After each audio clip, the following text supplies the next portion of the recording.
E aí, pessoal? Beleza? A gente vai mergulhar hoje num filme brasileiro que tá dando o que falar. É mesmo? Qual? Ainda Estou Aqui, do Walter Salles. Baseado naquele livro do Marcelo Rubens Paiva, sabe? Ah, sim. Tô ligado.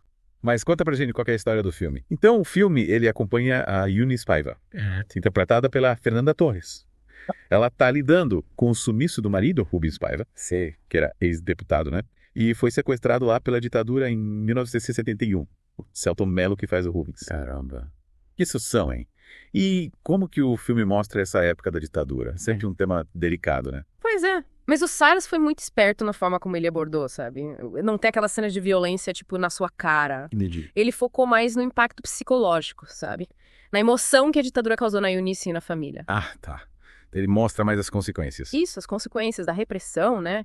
Sem mostrar a repressão em si. Faz sentido. E ele faz isso de um jeito sutil, mas muito forte. O filme já começa com a família toda feliz na praia, sabe? Uma cena linda, cheia de vida. Daí, do nada, o Rubens desaparece. É de cortar o coração, te coloca no lugar da Eunice, sabe? Sentindo toda aquela angústia, o medo daquela época. É contraste, né? E a Fernanda Torres, como que ela tá no papel? Ouvi dizer que ela tá incrível. A Fernanda Torres tá brilhante. Ah. Ela consegue mostrar a força, a dor, a transformação da Eunice de um jeito impressionante. É mesmo. Tem uma cena que me marcou muito, que ela tá descalça com as mãos juntas, sabe? Implorando por notícias do marido. Nossa. Parte o coração, sabe? A fragilidade dela naquela hora. É de cortar o coração. Essa cena parece bem forte. E a Fernanda Montenegro, ela também tá no filme, né? Tá sim. Ela faz a Eunice mais velha, mas aparece mais pro final. Ah, entendi. Mas mesmo com poucas cenas, ela dá um show, né? Como sempre, a mulher dela já diz tudo. É fantástica. É emocionante ver as duas interpretando a mesma personagem em momentos diferentes da vida. Nossa, que legal. Parece que a atuação das duas é um dos pontos altos do filme, né? E aí, você acha que o filme tem potencial pra ser reconhecido lá fora? Tipo, será que rola um Oscar? Olha, na minha opinião, Ainda Tô Aqui tem tudo pra se destacar, sim. O filme já tá sendo distribuído nos Estados Unidos e, passou por festivais importantes, né? Veneza, Toronto. Verdade. Acho que tem chance, sim, na categoria de melhor filme internacional. Quem sabe? Seria incrível, né? Faz tempo que o filme brasileiro não ganha. Você acha que a Fernanda Torres também tem chance de levar o prêmio de melhor atriz? Seria um sonho, né? A atuação dela merece, com certeza. Mas a gente sabe que essas campanhas para filmes estrangeiros são mais complicadas, né? Exige muito esforço, né? Ah. Mas vamos torcer. E além das atuações, o que mais te chamou a atenção no filme? A fotografia, a trilha sonora, a direção do Salles. Ah, a fotografia do filme é de Babá, o Rio de Janeiro dos anos 70, sabe? Ah, Tá lindo. Cores vibrantes, detalhes que te transportam pra época. que legal. E a trilha sonora também, nossa, cria uma atmosfera densa, emocionante, te prende do começo ao fim. Parece que o Salles caprichou na parte estética, então, né? Yeah. E a história em si. Você acha que ela é bem contada? O ritmo do filme te prendeu? Ah, o Salles é mestre em contar histórias, né? Ele te coloca dentro do filme desde o primeiro minuto, sabe? Você sente a angústia da Eunice junto com ela. Ao final ele tem um ritmo bom, com momentos de tensão, suspense. Uhum. Mas também tem espaço pra emoção, pra reflexão. E por falar em emoção, teve alguma cena que te emocionou mais? Algum momento que você achou particularmente forte? Ah, várias cenas me emocionaram, viu? Mas teve uma que me tocou de um jeito, é a cena que a Eunice decide vender o terreno, sabe? Aquele que ela ia construir a casa com Rubens. Sei. É como se ela estivesse abrindo mão do futuro que ela tinha planejado com ele, sabe? Pra poder seguir em frente. É forte, sabe? Muito simbólico. Isso que forte. E a cena final? Com a Fernanda Montenegro, me falaram que é de arrepiar. A cena final é linda, cheia de sensibilidade. A casa, que antes era só silêncio, vazio, agora tá cheia de vida, de gente, de música. Que bonito. É como se a família tivesse conseguido superar a dor, encontrar a paz. E a Fernanda Montenegro com aquele olhar sereno dela. É de arrepiar, ela consegue transmitir tanta coisa sem falar nada. Que cena emocionante. E o que você achou da escolha do Salles de focar na história da Eunice e não na do Rubens? Achei uma escolha acertada.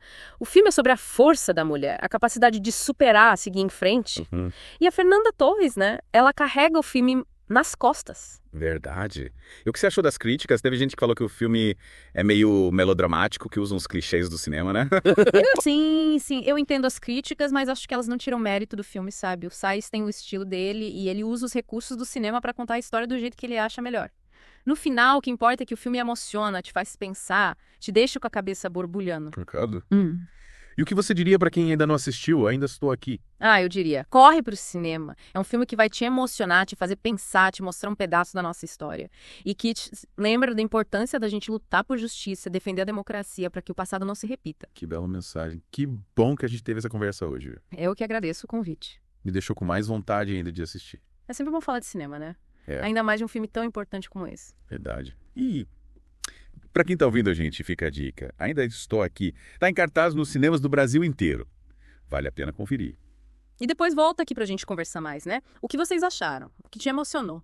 O que te fez pensar? É isso aí. A gente se vê na próxima, pessoal. Um abraço. Um abraço. Até mais.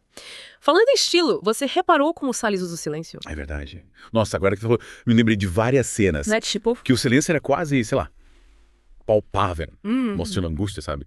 O vazio. É, e a Fernanda Torres, cara, ela domina esse silêncio. É impressionante. A atuação dela é forte, tanto quando ela fala, quanto quando ela se cala, sabe? É. Olhares, gestos, ela transmite tudo. É incrível como o silêncio pode ser tão expressivo no cinema. Total. Você acha que ele usou outros recursos assim, para reforçar a mensagem? Ah, com certeza. A fotografia é um show à parte. Ele usa aquele formato 35mm, sabe? Sei.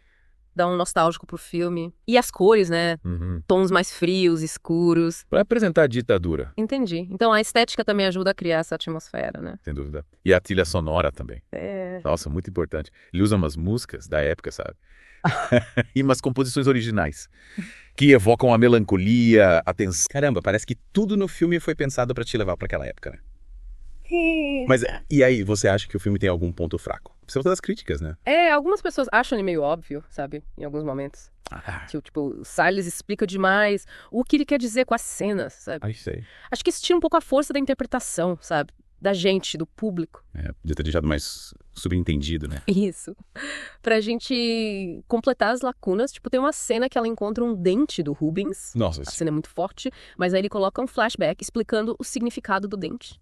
Entendi. meio que quebra o clima, sabe? É, às vezes menos é mais, né? É. Mas, e aí, mesmo com esses errinhos, você considera, ainda estou aqui um bom filme. Ah, com certeza. Apesar desses deslizes, o filme é muito bem feito, sabe? As atuações são incríveis. A história emociona. E a direção do Salles é sensível, inteligente, te prende do começo ao fim e te faz pensar sobre a ditadura. Verdade. E por falar em pensar, você acha que o filme contribui para esse debate sobre a ditadura? A busca por justiça, a memória? Com certeza. O filme coloca em pauta esse tema que nem muito delicado pro Brasil, né? Mas que precisa ser discutido, lembrado. Para não acontecer de novo. Mostrar o que a ditadura fez com pessoas comuns, como a Eunice. É importante pra gente entender a tragédia, sabe? A dimensão daquilo tudo. Faz sentido. E o filme também nos faz pensar sobre a importância da memória, né? Total. A memória é fundamental pra gente saber quem a gente é, de onde a gente veio. E pra aprender com os erros do passado, né? Ainda estou aqui, nos lembra disso. Sim, sim. E você acha que ele tem potencial para gerar essa discussão fora do Brasil também? Acredito que sim. O filme fala de temas universais, né? Perda, justiça, resiliência. A história da Eunice, mesmo sendo no Brasil, pode tocar pessoas de qualquer lugar. É verdade. A busca por justiça, por liberdade, isso não tem fronteiras, né? E a força da Eunice, a maneira como ela supera a dor, luta pelos direitos dela. É inspirador. Total. E a sensibilidade que ele usa pra falar de temas tão pesados, né? Tortura, desaparecimento. Sem ser sensacionalista. Isso pode comover o público lá fora, gerar um debate importante sobre direitos humanos, democracia. E você acha que o filme podia ter falado de outros aspectos da ditadura? Ou focar na história da Eunice foi a melhor escolha? Olha, eu acho que foi uma escolha inteligente. Através da história dela, a gente consegue entender a tragédia da ditadura, de um jeito humano, tocante. A gente se conecta mais com a história vendo o impacto na vida de uma pessoa, né? Isso, é mais fácil se colocar no lugar da Eunice. Sentir a dor da perda, a angústia, a luta pra seguir em frente. É verdade. E a partir da história dela, a gente pensa no contexto da ditadura, né? As famílias que foram destruídas, os desaparecidos, a luta por justiça que continua até hoje. E usa a história dela como uma lente, né? Pra gente enxergar o panorama geral. E pensando nisso, você acha que o filme deixa alguma mensagem? Algum ensinamento pra gente levar pra vida? Deixa várias. Uma delas é a importância de não se calar diante da injustiça. De lutar pelos nossos direitos, pela democracia. Verdade. A Eunice, mesmo com toda a dor, o medo, nunca desistiu de buscar a verdade, sabe? De lutar por justiça, por memória. Que exemplo, né? Que mensagem importante pra hoje em dia. A gente precisa estar atento para defender a democracia e os direitos humanos. Totalmente. E o filme também ensina sobre resiliência, né? A capacidade de superar as dificuldades. E a importância do amor, né? Com certeza. O amor dela pela família, pelo marido, pela vida. É o que dá força pra ela continuar. Verdade. O amor nos dá força para superar os momentos difíceis, construir um futuro melhor. Isso aí. Que lindo. Que bom que a gente teve essa conversa hoje, viu? Me ajudou a entender melhor o filme. E me deixou curioso para assistir. Imagina. Eu que agradeço o convite, adoro falar de cinema. Principalmente de filmes importantes como Ainda Estou Aqui. E para quem tá acompanhando a gente, fica a dica. Às vezes eu ainda tô aqui. Tá em cartaz nos cinemas do Brasil inteiro. E depois voltem aqui pra contar o que acharam, o que te emocionou, o que te fez pensar. É isso aí. A gente se vê na próxima, pessoal. Um abraço. Um abraço. Até mais. E ele passa essa mensagem de esperança sem ser meloso, sabe? Ele te emociona sem te manipular. É isso, você sente a dor da Eunice, mas também a força dela, a dignidade, é bonito de ver. É verdade. O filme não te trata como bobo. Não. Te convida a pensar, a tirar as conclusões. Exatamente. E falando em pensar, vamos mergulhar nos aspectos técnicos do filme, viu? Você falou da fotografia, da trilha. Mas queria saber da montagem, do ritmo. A montagem é muito bem feita. Os cortes são precisos. Cria um ritmo que te prende. É, você vê que o Salles domina a linguagem do cinema. Com certeza. E ele usa flashbacks, mas de um jeito estratégico, sabe? Inteligente. Pra mostrar o Rubens e a Eunice antes da ditadura. A felicidade deles, o impacto do sequestro. A gente conhece melhor o passado deles, né? Sim. E entende a profundidade da perda da Eunice. Entendi. E tem uns simbolismos interessantes também. A água, por exemplo. A água. É uma metáfora da memória, do tempo. Nossa, que legal. Da busca da Eunice pela verdade. E você acha que o filme deixa alguma pergunta no ar? Algo pra gente continuar pensando depois? Ah, com certeza. O filme te faz pensar na importância da memória, da justiça. Coisas que a gente ainda precisa lutar por hoje em dia. O que aconteceu com Rubens, cadê os desaparecidos, como evitar que isso aconteça de novo. Perguntas que ainda não têm resposta. E o filme te convida a buscar essas respostas. A continuar lutando. É verdade. E a gente pode até pensar qual o papel do cinema. Será que a arte pode ajudar a gente a lidar com o passado? A curar as feridas? Que pergunta, hein? Ainda eu estou aqui? Mostra que sim. O cinema pode ser um instrumento poderoso para resgatar a memória, fazer a gente pensar, agir. Exatamente. Por isso filmes assim são tão importantes. Eles tocam a gente, fazem a gente pensar, se mexer. E com essa reflexão a gente encerra nosso mergulho em Ainda Estou Aqui. Gostaram da conversa? Espero que sim. Eu adorei. Eu também. E pra quem tá nos ouvindo, a dica é: assistam. Ainda Estou Aqui. Isso! O filme vai ficar com vocês por muito tempo. Com certeza. Voltem aqui pra gente conversar mais. Um abraço, pessoal.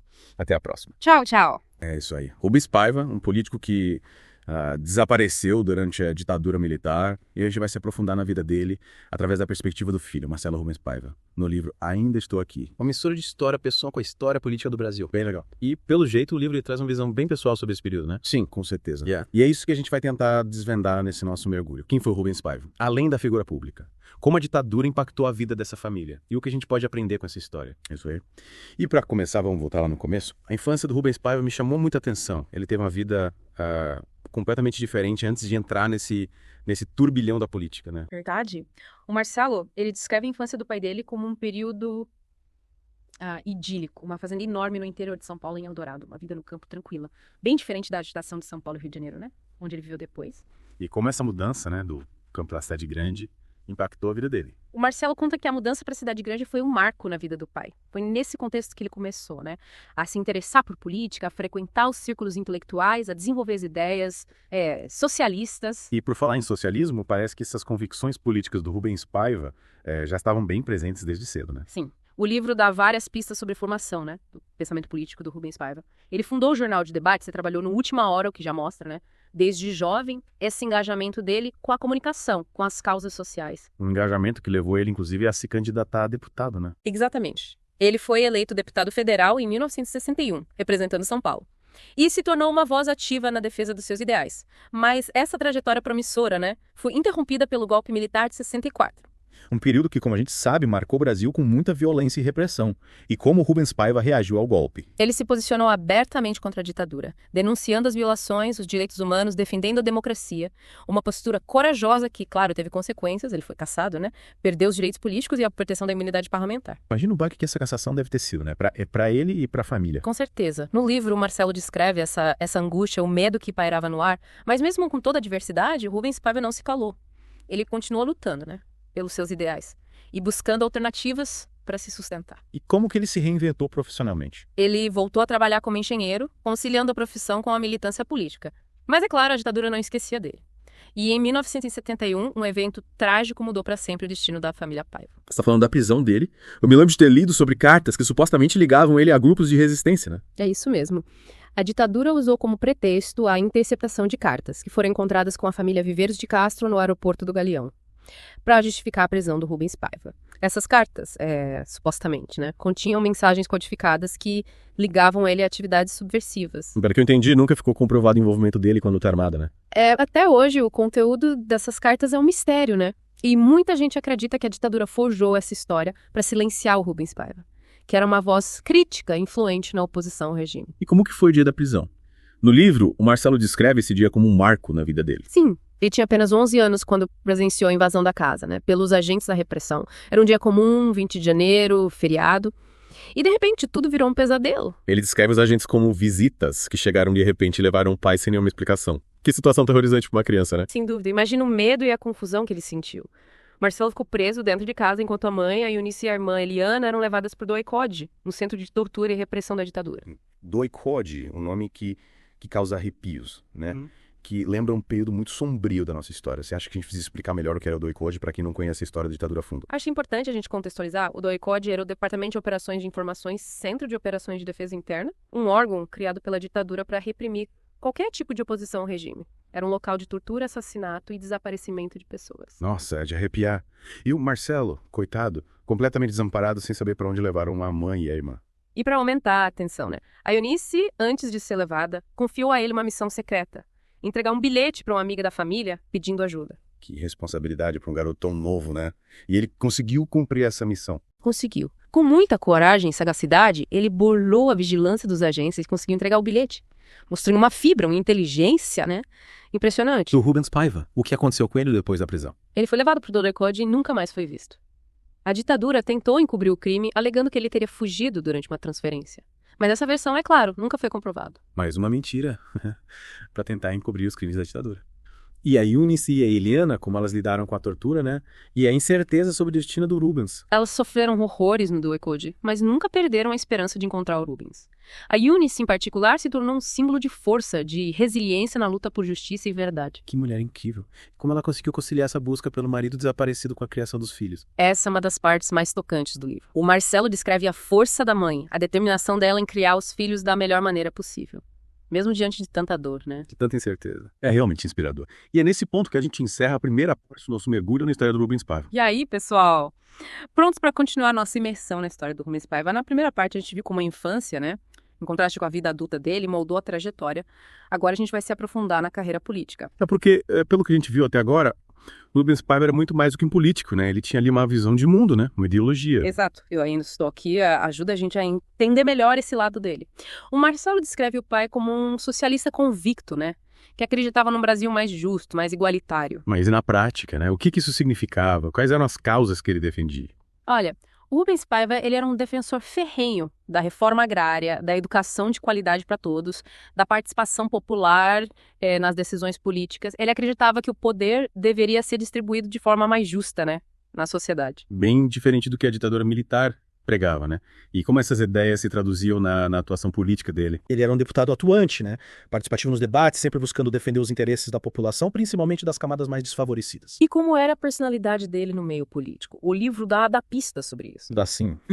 O Marcelo descreve o pai como um homem eloquente, inteligente, habilidoso na arte do diálogo. Ele era capaz de construir pontes, né, entre diferentes grupos políticos, buscando consenso sem abrir mão dos seus ideais. Parece que ele era um político à frente do seu tempo, né? Um daqueles que a gente sente falta hoje em dia. Com certeza. E essa postura, né, conciliadora, mais firme nos princípios, tornou ele ainda mais incômodo para a ditadura. E como ele reagiu ao golpe de 64? Pelo que a gente viu na primeira parte, ele não era de se calar diante das injustiças, né? Ele foi um dos primeiros a se levantar contra o golpe, denunciando a violência, a censura, a perseguição política que se instalou no país. E essa oposição ferrenha ao regime teve consequências, né? A gente viu que ele foi cassado. Sim, em 64 ele teve os direitos políticos cassados, perdeu a proteção da imunidade parlamentar, mas, mesmo silenciado pela ditadura, ele não se deixou abater. E como ele continua a luta pela democracia? Ele se juntou a outros parlamentares, né? Outros líderes políticos na resistência ao regime militar. Continuou defendendo a volta da democracia, a anistia para os presos políticos e o fim da tortura, mesmo sabendo dos riscos. A ditadura não perdoava quem ousava se opor a ela. E imagino que essa cassação tenha tido um impacto enorme na vida da família, né? Com certeza. O Marcelo descreve esse período como um momento de muita incerteza, muito medo. A família teve que se adaptar a uma nova realidade, né? Com menos recursos, sob constante vigilância da ditadura. E como ele se sustentava depois de ser cassado? Ele teve que se reinventar profissionalmente, né? Voltou a trabalhar como engenheiro, mas nunca abandonou os ideais, né? Continuou buscando formas de lutar contra a ditadura. Que história de resiliência, né? De persistência. Mas Essa luta teve um fim trágico. A gente viu na primeira parte que ele foi preso em 71, usando como pretexto aquelas cartas interceptadas no galeão. E esse episódio é crucial pra gente entender a escalada da violência da ditadura, né? A prisão do Rubens Paiva foi um ato arbitrário, baseado em provas frágeis, com o objetivo claro de silenciar uma voz de oposição. E como essa prisão se conecta com a família Viveiros de Castro? A conexão se dá através do Luiz Rodolfo Viveiros de Castro, um amigo do Rubens Paiva que estava exilado no Chile. A mãe e a cunhada do Luiz Rodolfo foram presas no galeão com cartas que supostamente seriam entregues ao Rubens. E qual era o conteúdo dessas cartas? O que a ditadura alegava? A ditadura dizia que as cartas continham mensagens codificadas, né? Que comprovavam o envolvimento do Rubens Paiva com a luta armada. Mas, como a gente já falou, essas acusações nunca foram comprovadas. Ou seja, mais uma farsa para justificar a perseguição política. E o que aconteceu com a família Viveiros de Castro? A Cecília Viveiros de Castro e a Marilene Corona Franco, mãe e cunhada do Luiz Rodolfo, foram levadas para o Doicode, né? Onde sofreram interrogatórios e torturas. Elas foram liberadas depois de alguns dias, mas ficaram traumatizadas com a experiência. Que horror. Mais vítimas da brutalidade da ditadura. E como essa história toda se conecta com a missão secreta que a Eunice deu pro Marcelo no dia da prisão. Lembra que a Eunice, antes de ser levada, entregou um bilhete pro Marcelo para levar para uma amiga da família. Sim, lembro. Que atitude corajosa da Eunice, né? Pois é. Ela sabia que precisava agir rápido para proteger os filhos, né? E alertar as pessoas sobre o que estava acontecendo. E o Marcelo, com apenas 11 anos, demonstrou uma maturidade, uma coragem impressionante ao cumprir essa missão. Ele burlou a vigilância dos agentes e conseguiu entregar o bilhete, né? Exatamente. Essa história, que é contada com detalhes no livro, mostra a força, né? A união naquela família. Mesmo diante do medo, da incerteza, eles se apoiaram, lutaram juntos para superar as adversidades. É realmente inspirador. E que papel você acha que esse episódio da prisão teve na transformação do Marcelo? Eu acho que esse evento foi um divisor de águas na vida dele. Marcelo, ainda criança, se viu de frente com a violência da ditadura, né? E teve que lidar com a dor da perda, a angústia da incerteza. E como essa experiência moldou a personalidade dele, a forma como ele enxerga o mundo? Bom, Marcelo, como a gente pode ver no livro, se tornou um homem sensível, engajado em causas sociais, defensor da democracia. A experiência traumática da infância marcou ele profundamente, mas também fortaleceu. E como a história do Rubens Paiva, né? Além do drama familiar, se conecta com a história do Brasil. A história do Rubens Paiva é um símbolo da luta contra a ditadura militar, né, da resistência à opressão. Ele representa milhares de brasileiros que foram perseguidos, torturados, assassinados pelo regime. É fundamental que a gente continue contando essas histórias, né? Para que as futuras gerações nunca esqueçam os erros do passado e lutem por um Brasil mais justo, mais democrático. Concordo plenamente. A memória do Rubens Paiva e de todas as vítimas da ditadura, ela precisa ser honrada, preservada, né?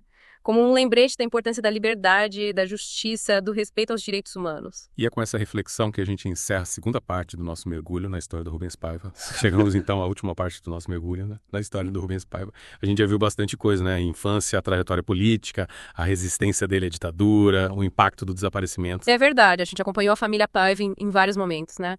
Alegria, esperança, mas também muita dor, muita angústia. E agora, nessa parte final, a gente vai se concentrar na força da Eunice, na luta por justiça, no legado dessa história. É porque a história da Eunice, como a gente viu no livro Ainda Estou Aqui, é de uma resiliência impressionante, né? Ela teve que lidar com a dor do desaparecimento do marido, criar os filhos sozinha, enfrentar a ditadura e ainda lutar contra uma doença devastadora, né? O Alzheimer.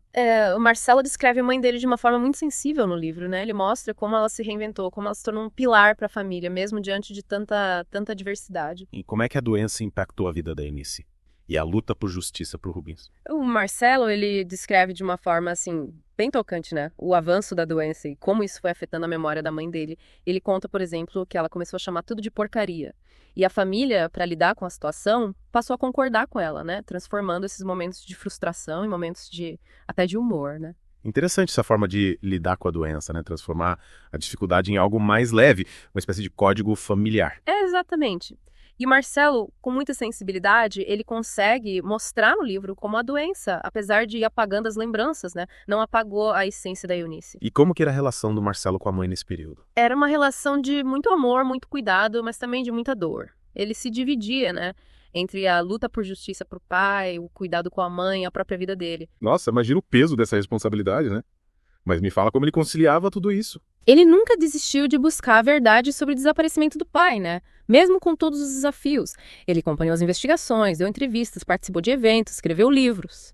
A memória do pai se tornou um motor para a própria vida dele, né? Impulsionando ele a lutar por justiça, por democracia. Transformou a dor em ação. É inspirador, né? E como a Eunice reagiu quando a Comissão Nacional da Verdade foi instaurada e o caso do Rubens Paiva foi reaberto.